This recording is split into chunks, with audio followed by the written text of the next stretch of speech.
Hi! మేమంతా చూసిన మరో టూరిస్ట్ స్పాట్ గురించి చెబుతాను. జై శ్రీరామ్. మొన్నటి వారాంతంలో అదే వీకెండ్‌లో మేమంతా కార్యసిద్ధి హనుమాన్ టెంపుల్‌కి వెళ్ళాం. ఆ దేవాలయం ముందర ఉన్నటువంటి క్యూ లైన్ ఇది. యాక్చువల్‌గా దేవాలయంకి ఆపోజిట్ రోడ్‌లో ఉన్న హై స్కూల్ ప్రాంగణం ఇదంతా. ఇక్కడ సెలవు కాబట్టి పార్కింగ్‌కి ఉపయోగించుకుంటారు. వాహనాలన్నీ ఇక్కడ పార్క్ చేస్తారు. ఇక్కడి నుంచి భక్తులు దేవాలయ ప్రాంగణానికి అవతల రోడ్డుకి వెళ్ళడానికి బస్సులున్నాయి. అదిగో కనిపిస్తున్నాయి పసుపచ్చ బస్సులు. అవన్నీ కూడా యువతల వైపు నుంచి రోడ్డు అవతల వైపుకి మనల్ని తీసుకెళ్తాయి. జస్ట్ 2 మినిట్స్ జర్నీయే, అంతకంటే ఎక్కువే ఉండదు. కానీ మామూలుగా రోడ్డు దాటలేం కదా. అదిగో ఆ బస్సులో కూర్చున్నాం, వెళ్తున్నాం, దేవాలయ ప్రాంగణానికి వచ్చేసాం. ఇదంతా దేవాలయం లోపల క్యూ. ఇక్కడ దిగాం. అదిగో కార్యసిద్ధి హనుమాన్ టెంపుల్ బోర్డు కనిపిస్తోంది. భక్తులందరూ వరుసగా వెళ్తున్నారు. ఇదిగో మా పాప, అల్లుడు, మా ఆవిడ, మా పాప వాళ్ళ అత్తగారు, మేమంతా కొంచెం ఎండ గట్టిగానే ఉంది, వెళ్తున్నాం దేవాలయం దగ్గరికి. ఆల్రెడీ దర్శనం చేసుకొచ్చిన వాళ్ళంతా ఇక్కడ బయట సేద తీరుతున్నారు. కొందరు ప్రసాదాలు తెచ్చుకొని గ్రౌండ్లో చల్లగాలి పీలుస్తూ ఆ లాన్లో చెట్ల దగ్గర ప్రసాదం తింటున్నారు కొందరు. మేము ఇలా దేవాలయంకి వెళ్తున్నాం. అదిగో దేవాలయ గోపురం కనిపిస్తోంది. అదిగో వీళ్ళంతా ప్రసాదం బయటకు తెచ్చుకొని హాయిగా రిలాక్స్డ్గా చెట్ల కింద కూర్చొని ప్రసాదం ఆరగిస్తూ ఎంజాయ్ చేస్తున్నారు. మేము అలాగా దేవాలయం దగ్గరికి వెళ్తున్నాం. ఇదంతా దేవాలయ ప్రాంగణం లోపల చాలా అందంగా ఉంది. మంచి గ్రీనరీ మెయింటైన్ చేస్తున్నారు. బాగుంది దేవాలయం. అదిగో గోపురం చాలా పెద్దది, మంచి స్కల్ప్చర్. ఇది పురాతనమైన రాతి కట్టడం కాదు, కానీ మన సోమనాథ్లో కనిపించే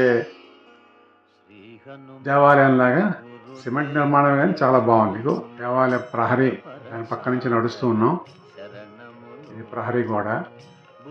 అందులోనే చక్కగా గ్రీనరీ మెయింటైన్ చేస్తారు. ఎక్కడ చూసినా మంచి మంచి అందమైన ఆకుపచ్చటి గడ్డి మైదానాలు, లాన్స్ ఉంటాయి.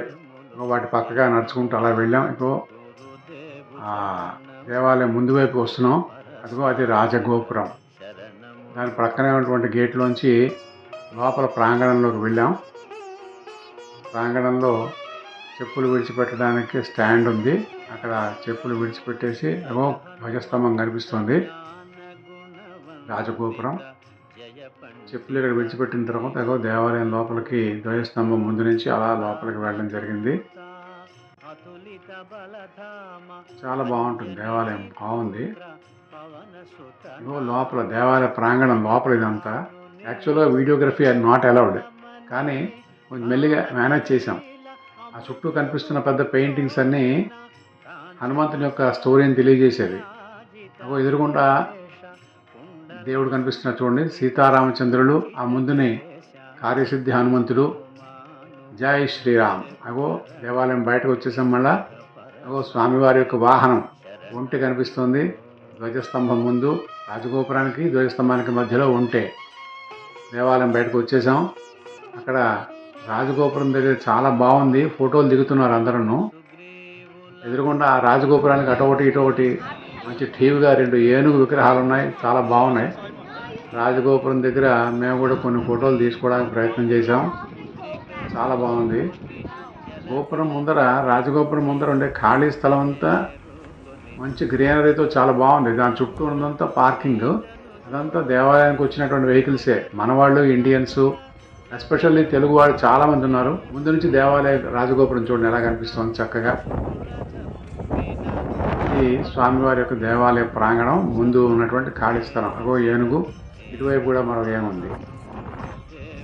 అంజనానందనం వీరం జానకీ శోకనాశనం కపీశమక్షహంతారం వందే లంకా భయంకరం. స్వామివారి యొక్క దేవాలయం చాలా బాగుంది. మంచి అద్భుతమైన మెమరీ ఇది ఒకటి మేము చూసినటువంటి. ఇది ఆంజనేయ స్వామి దేవాలయం అయినా ఇక్కడ గణపతి, సుబ్రహ్మణ్య స్వామి, దత్తాత్రేయుడు, శివుడు, అలాగే వెంకటేశ్వర స్వామి, ఇలా ఇతర దేవతల దేవాలయాలు కూడా అందులో భాగంగానే ఉపాలయాలుగా లోపల కలిసి ఉన్నాయి. చాలా పెద్ద టెంపుల్ కాంప్లెక్స్ అని చెప్పాలి దీన్ని. ఇది మైసూరు దత్తపీఠాధిపతి గణపతి సచ్చిదానంద స్వామి వారి యొక్క అనుయాయులు చేత నిర్మించబడిందిలాగా అనిపిస్తుంది. ఎందుకంటే దేవాలయంలో చాలా చోట్ల స్వామివారి యొక్క నిలువెత్తు పోర్ట్రేట్స్ మనకు కనిపిస్తూ ఉంటాయి.